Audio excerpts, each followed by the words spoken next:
Hello everyone and welcome to another high-low game of Age of Empires. Today we find ourselves plopped down into two fortresses to witness a battle between Eli, our teal Burgundian, and Fury, our purple Mayan. I apologize if it's Eli. Please let me know in the comments below if you know how to pronounce this player's name.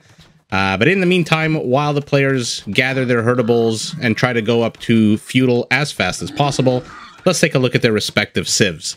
The Burgundians, oh my, a powerful, well-rounded civ with, in my opinion, what is one of the craziest upgrades in the entire Age of Empires franchise and game.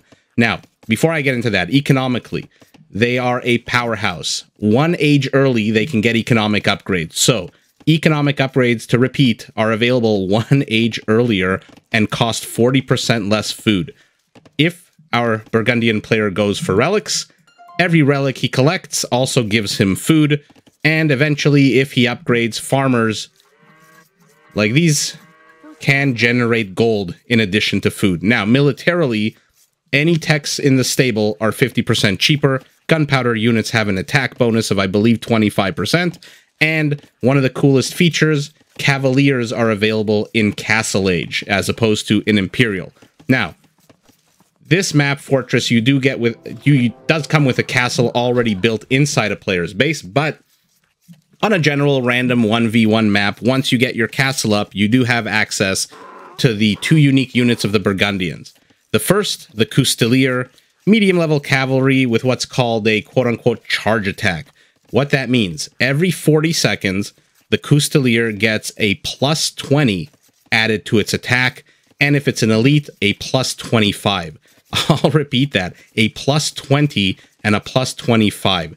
So think of it as a shock troop. It gets that added, and then 40 seconds later, it gets added again and again and again if you keep the unit alive. Now, aside from that attack bonus, in my opinion, the Custelier is a fairly mediocre cavalry unit. So hopefully we'll get to see them because they are very cool to watch. But like I said, not the strongest cavalry unit once that special charge bonus is expended. The second unique unit is the Flemish Militia, another medium-level unit, infantry this time, with a decent attack bonus against cavalry. So I believe it's plus 6 or plus 8, depending on the type of cavalry, whether it's a horse or a camel or an elephant, etc. Now, as I mentioned, one of the craziest upgrades in the entire Age of Empires game is called the Flemish Revolution. And what that does is it converts all of your villagers, all of these civilians, planting seeds, cutting down trees, you know, look at them just enjoying life, mining gold and stone and picking berries, converts them all into Flemish militia. So what happens is you are left with 0 villagers, your entire population is mobilized, conscripted into the war effort, and you now have an entire population comprised of military. As you can imagine, this upgrade is pretty expensive, but if used properly at the end of the game, you can essentially overwhelm your opponent if they're not expecting an extra 150, 100, 120 military units attacking their base. Now, opposing our Burgundian player in teal is Fury as the Mayans. You'll notice the Mayans started the game with 1 extra villager, but 50 less food. So that's the kind of trade-off for the extra vil. Resources last 15% longer, and there's a bonus that they have for walls, which are not super useful on a map like Fortress, because if I zoom out, you'll see you're already walled off. There's skirmishers, which are not cheaper than, you know, other skirmishers, do get to throw a second spear. Now, that is an upgrade you have to research. The second spear is weaker, so, you know, use that with a grain of salt. The second spear it really depends on what your opponent is going for. So if we, you know, see halbs or archers out of our Burgundian player, expect to see some skirmishers. Aside from that, their foot archers do get progressively cheaper. Once you get to Imperial, they are 30% cheaper, which is a pretty impressive bonus once you look at their unique unit, which is the Plumed Archer. Very fast, very tanky archer that's just amazing at killing infantry. One cool feature that the Mayans have is that their Eagle warriors get 40 extra hit points if they research that upgrade. So they become super duper tanky, and can just that together with the plumed archer. Anytime your opponent goes infantry or archers, the combo of a plumed archer, eagle warrior can just completely destroy your enemy lines. Against cavalry, not so much. So we'll see where the players decide to go with this, which direction. Will our Flemish Burgundian teal player go for cavalry? Will he go for infantry? You know, I'm not really expecting to see plumed archers in this game, just because in my experience, Burgundians tend to go cavalry. I mean, their special unit, their unique unit is a Custelier. They have access to Cavalier in Castle Age. So I don't really expect to see infantry out of them. That being said, always pleasantly, you know, down to be pleasantly surprised by the presence of a Flemish Revolution, or just generally infantry in general. Always fun to watch, hard-hitting, tanky units killing each other. Now, let's take a look at the map real quick. As you see, both players are behind walls. So this map, Fortress, lends itself to, you know, a very fast castle, which, as you can see while I was talking, it's already just about 11 minutes into the game, and both players are within the next minute going to be at castle. The reason for that, a number of reasons. Number one, look how close the bases are. When I can zoom in this much and still see both bases on the same screen, you know there's going to be a lot of action in between the bases, hopefully. You know, hopefully. Nothing is ever guaranteed. This game has 1,000,001 different variations it can go to, but hopefully short rush distance means a lot of action. Number two, everyone starts with 10 villagers and some farms as opposed to the usual 3, except the Mayans, who started with 11, because, as I said, they get +1. And the third reason why I expect this game to go off the rails very soon relatively is because you do start off walled.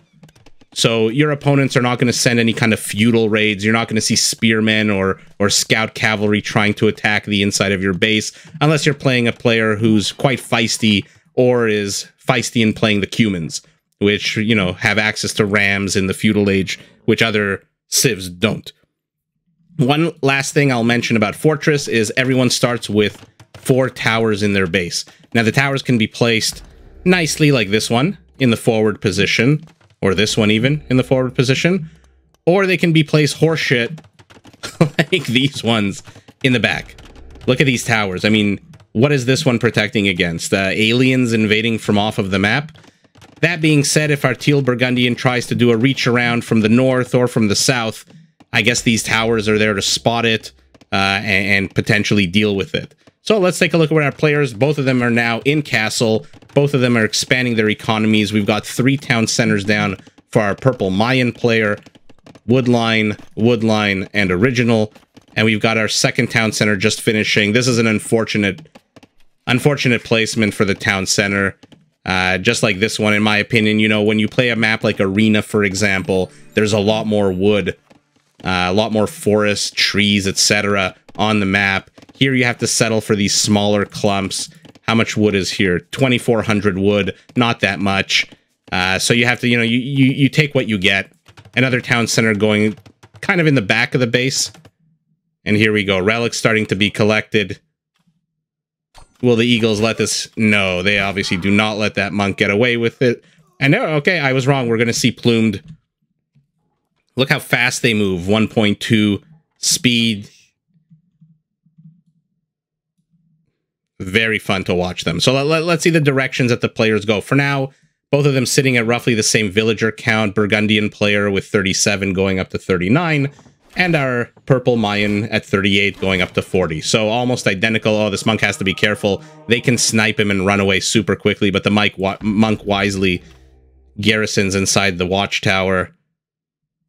Okay, our Burgundian player sees the relic. Keeping an eye on it here with his scout cav. He's found another one. So our Burgundian player knows where 4 relics are. The one in the north and the south, the one near his base, and the one to the south. He has not scouted this one, which is completely to the south of the map. Let's see what our purple Mayan has spotted. He's spotted just the one that's here and the one that's here. So, oh lord. So that's an unfortunate monk that was on his own, unaccompanied, no guard. and 2 swipes of the sword, the light cav just, you know, bye-bye monk. Okay, our plumed archers are waiting to make sure the monk doesn't pick this relic up. For now, they've done a good job. I mean, the relic is still there, right? But we've got some light calves. Not enough to scare away these plumed archers. Now, upgrade-wise, our purple Mayan has the +1/+1 archer upgrades. Our teal Burgundian has the +1/+1 cavalry upgrade. So we're going to see cavalry out of our Burgundian player who's now building his 4th Custelier. That is a little bit unfortunate for our Mayan player who's gone archers. I mean, he's building a couple of spearmen. But, I mean, these plumed archers do not have any kind of attack bonus against cavalry. And look at their attack, 5+1. I mean, 6 attack. They're fast. They're tankier than the average, you know, foot archer at this stage of the game. But can they really pack a punch against Custeliers, which now we're going up to 7 Custeliers. We still have 5 light calves out on the map. So these cavalry units can just swarm over this and within a matter of seconds just completely eviscerate it. I like the little mini wall off here by our Mayan players. Start compartmentalizing the map. Make sure there's no run-bys. You can expand into here and plop down maybe 10, 12 farms here. And our Burgundian player is doing a really good job of keeping an eye on the map. Look at this. So he's got scout calves to the south, scout cav to the north. I mean, I say scout cav, they're light cavalry. I mean, look at this. They don't die. They don't die. I mean, they didn't kill anything. They took down some HP of these plumed archers, but they didn't die. Now they will. Right as I say that. That always happens. If you watched my videos before, you know, I say, oh, XYZ is never going to happen. And then as I say it, XYZ happens. Another unaccompanied monk. He has not learned his lesson. Fury, my man, you have to send some kind of escort with these monks. Okay, here we go. So take a look at the Custelier. I'm gonna click one of them. Take a look at the bottom left of your screen. Base attack of 8, which is why I said they're not really, like, they're a mediocre cavalry unit. But the second they attack, right before they attack, take a look, +21. Wow. So +21 on the first attack, and then the white bar underneath the photo of the unit will disappear, and in 40 seconds will recharge. And then give them another +21 attack. And then +25 once they become elite, if they do become elite. Okay. You have to be careful. I mean, you got all cocky because you got the relic here. But you can't, you can't get too cocky. Oh no, these plumed have to run away. I mean, they're getting Custelier kills by virtue of just the quantity of how many plumed archers there are. But look at this. After that initial kill that you see on the bottom right, they haven't gotten a single kill. And let's see. For now, these Custeliers are just completely running amok. 9 kills so far. They've killed 9 plumed archers, this troop of soldiers. But they have to back away a few monks here. I say a few monks, it's 1 monk. I mean, one of the things that I'm always surprised about, and this could just be my playstyle versus other people's playstyle, is you've got 9 Custeliers and a light cav. Did you really need to run away from 1 monk? I mean, let's say the monk converts the Custelier. If you're lucky, it'll convert the low HP ones. If you're unlucky, it'll convert the full HP one. But either way, you've got 9, you're going to have 8. You know, did you really need to run away from 1 monk with 8 Custeliers? Oh, a little deking left and right here is our teal Burgundian. Great micro. And now send the monk. Okay, finally. So he learned his lesson after, you know, twice burned, third shy, I guess, the expression. That being said, here come the Custeliers. Did a little wrap around. Yeah, there you go. What are you scared of? With your +21 attack, you get rid of the knight with a little tap of your spear. And now these plumes are in trouble. They're going to get picked off one by one until there's none left. I mean, there's a good chunk of them here, 13, but oh god, now they're surrounded completely. I mean, Teal needs to micro his Custeliers a little bit better to make sure that they can catch up to these guys, because they are fast. Not faster than the Custelier, but still super fast. Oh, we got another one coming from the south. And wisely decides to back away. I don't think the monk scared him this time. I think it's he didn't want to get trapped inside Purple's base. You know my opinions about your units getting trapped inside enemy's base. It seems fine. You'll kill a couple of units, and then all of your army will disappear. Especially with this castle positioning here. Look at that. It's right up to the gate. Those Custeliers would have been shredded to pieces. Let's see their armor. They're sitting at a 3 pierce armor against any kind of arrows, so not super strong against the castle. A second castle going down. Interesting placement. This is like the like a safe bet. This is like playing 6 and 8 on craps. You know, it's not aggressive. It's a little defensive. It's okay. I don't know that I necessarily would have chosen a castle here in the back. I wonder what the logic is in Fury's mind. Is he expecting some kind of pressure from the south? For now, though, our Burgundian player says, you know what? Build your castle to the south. I'm coming right at you. And I'm coming hard. Both players in Imperial. Trebs available to both. Our Mayan purple player is doubling down on archers. Take a look at his upgrades on the top left. He's getting chemistry. He's getting bracer. He is going full on archer mode, building another town center in the back. I love this. I love this compartmentalization. You've essentially given yourself this entire room, prime real estate, a shit ton of wood, a lot of space to build farms. This I'm not too crazy about, even though I understand it. You've got the gold and the stone here. But the second these Custeliers... Oh, wow, look at that. Literally on the edge of his vision. He doesn't see them. Wow, okay. All right. So we'll see if he manages to get away with his base, or if one of these villagers tries to mine here from the north and then accidentally comes into the view of these... Oh, okay. They see it. Let's see what they can do. They have the charge attack ready.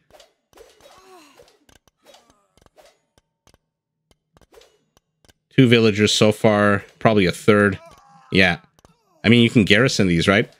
Okay, in any event, while he kills villagers in the north, the push is coming in through the front. I mean, he's going to go in here and he's going to back out fairly quick. If he ran away from one monk, he's going to definitely run away from 2 and a castle.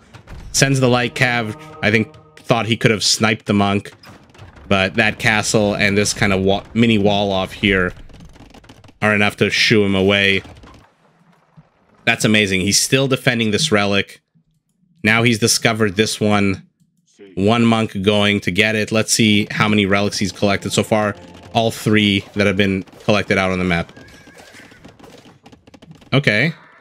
So he loses 1 Custelier in exchange for a few villagers. But my question to Purple, Fury, how are you going to deal with these Custeliers and now a bombard cannon? I mean, the plumes are great. Now they attack on a 9 as opposed to the 6 that they attacked on before. He's getting full upgrades. They're going to be fully upgraded. Is he going to upgrade them to elite? Is he going to supplement them with some kind of infantry, maybe? Yeah, he's upgrading them to elite. He's getting forging. Our teal Burgundian are also getting upgrades, economic upgrades, upgraded to elite Custelier. So let's take a look at their bonus. Take a look at the bottom of your screen. It attacks on an 11 plus 26. So the first shot this unit takes, and then 40 seconds later, is a 37. Okay? That's 2 siege elephants. Two Persian elephants, unupgraded. A 37 attack is just bonkers. It's absolutely bonkers. Okay, he's continuing to decimate the gold line here. Purple either doesn't notice or doesn't care. He's focused on the front of this base. He is under serious attack here. What is he going to do? How is he going to respond? He's sitting at 120 vills to Burgundian players 116. So economically, they're both at the kind of sitting at the same place. Oh no, you strayed a little too far. And that's the power of these plumed archers. A quick hit and run, in and out. Amazing units for kiting. The only problem is you can't really kite 18 Custeliers that are faster than you, tankier than you, and you have no attack bonus against them. Oh lord, and now he's adding in hand cannons. Okay, so our purple Mayan player is in trouble.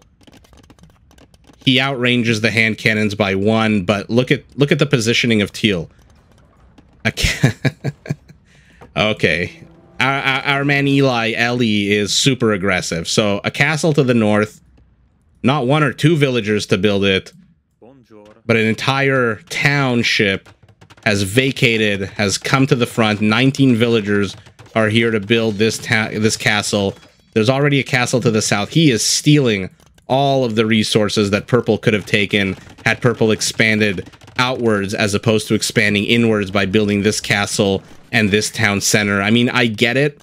I myself, you know, I'm a more of a defensive player in AoE, but this is what happens. You're a defensive player, you build backwards, and then you come into contact with a player like Eli, who is just a pedal to the metal aggressive player who is charging in. He says, I don't care about your castles, I don't care about your plumes. I'm just going to roll over you with my plus 30, with my 37 attack, and while you're busy shooting down very slowly my Custeliers, my hand cannons are gonna gun the shit out of your archer line and just kill you. So great attack here by our teal Burgundian. Even though he ends up losing all of his Custeliers, he's now building 18 more. I mean, I don't know that I like this move command. You've taken a lot of damage. Wow, all 3 bombard cannons go down immediately. Fantastic take here by Fury. Unfortunately, though, while he was doing that, his castle does go down. This town center is gone. He's building another one here in the back. Eli is already stealing his resources. Eli's castle to the south has gone down. Fury's Trebs managed to knock it down to size. But he's in the base, and what can Fury do here? I mean, put yourself in Fury's shoes, okay? You're the Mayan player. You've got a whole bunch of these plumed archers, elite, attack on a 9. So kind of strong, not really. Super fast. You can pick off these units one at a time. But how do you defend here? I mean, you've just been swarmed. Look at this. Again, the same strategy that he employed a couple of minutes ago. Custeliers to tank, hand cannons on the right, just destroying everything in their path. Wow, I wouldn't be surprised if this is GG. I mean, what can our Mayan player do here? He's gonna lose the Trebs, he's gonna lose the plumed archers. Okay, Eli wisely backs away, wants to get the Trebs. Those hand cannons could have done that, but much slower. There's a lot of, like, fire raining down on our teal player. There's towers, there's town centers, there's castles, there's plumed archers, but... I mean, does he care? He's got 6 pierce armor on these units. Hand cannon's not the best armor, but they don't really need the armor because they have the meat shield of the Custeliers here. So, you know, rinse and repeat. It worked the first 2 times. Why the hell not? Throw Custeliers at him, and while he's attacking the Custeliers, gun down the plumed archers. Look at this. Look how quickly they're dying. Yeah, this has to be GG, right? Another another castle being built here. Yeah, GG. Wow, okay. Look at the APM. Peak APM 178 and 163. I mean, that is just bonkers. That is a crazy level of attention to detail by these 2 players. So overall, I mean, you have to realize the Mayans are, you know, playing at a disadvantage, right? I mean, what can they produce besides eagles and maybe 1 or 2 other units that can tank the attack of the Custeliers? He needs a meat shield. These eagles, when he had like 20, 30 of them, were amazing because look how they sniped the bombard cannons. Remember, they sniped 3 bombard cannons here. They sniped 1 bombard cannon before. So it's a good weapon to zone, a good unit to zone out your enemy, but you need a meat shield, especially when you're fighting against a unit. Look at that. Now it's 38 attack on the Custelier. How do you defend against that except with a meat shield? You need probably 2 or 3 halbs to every one of these Custeliers, and he just didn't have that. I don't know if he was relying maybe on his static defense, the tower, the town centers, 2 castles, but, you know, had he expanded forward, maybe he could have come into contact and kind of put the brakes a little bit on our teal Burgundians' forward position, but he didn't. He expanded backwards, first with a castle here, then with a town center here. I mean, he has no map presence up until the end of the game, and by then it's too late. Your opponent has castles, trebs, bombard cannons, Custaliers, which can pivot from the center of the map to the north of the map to the south of the map. I mean, they're cavalry. You know, they look at that. They run at they run at a 1.49 to your plumed, which are super fast, but at 1.2. So I honestly don't know what our Mayan player could have done except a giant meat shield of trash units, meaning halbs and probably elite skirmishers with the extra upgrade for the second javelin or the second projectile. Another castle went down here for Eli. Ellie. Again, I really apologize. I wish I knew how to pronounce the player's name because GG to him or her. Bombard cannon in the north, slowly making a dent in the defenses here. I mean, Fury compartmentalizes base quite nicely. I'm going to zoom out a bit. He got an extra chunk of the map here. He got an extra little chunk of the map here, which he didn't really use for much except houses. Houses could have gone a bit maybe in the front to tank a little bit and give him a little extra time to build up an army. But yeah, he was missing the one key ingredient. He's up to 93 villagers, which is not terrible. I would have liked to see maybe at 130, 135, and then just meat shield. I keep saying that word, but that's literally, when you're facing this opponent, that's probably the only strategy for the Mayans in this scenario, given this base, that I think would have helped him. I mean, lots of halbs to tank that plus 38 attack, and then behind them the plumed archers. And then get your siege out and just slowly, piece by piece, knock this castle down, get rid of these trebs, knock this castle down. But unfortunately, because he expanded backwards, and what are his production facilities? He's got 5 barracks. I mean, was this for eagles? He didn't get any upgrades for eagles. It must be for halbs, but he wasn't producing any halbs, so. The barracks are nice, 5 of them are good, but I wish he had produced more out of these earlier on. He would have stood a better chance against these Custaliers. I don't know if he would have won, but he definitely would have stood a better chance than just going pure plumed archer. In any event, you can never, ever complain in a game where both players go unique units, just because, you know, they're unique for a reason. They're super cool. They have fun attributes, and just watching them kill each other is always fun. In this game, look at all the plumed, all the purple bodies all over this battlefield, and one Custalier. This poor schmuck. All of his friends survived. He's the one who was sniped by the plumes. And yeah, overall, GG to the winner, and fantastic game by both players. If you like the video, feel free to like, comment, subscribe, enable notifications, all that good stuff, and I'll see everyone in the next one. Did you enjoy this video? Check out these other clips and make sure to subscribe and enable notifications so that you're notified of my latest uploads.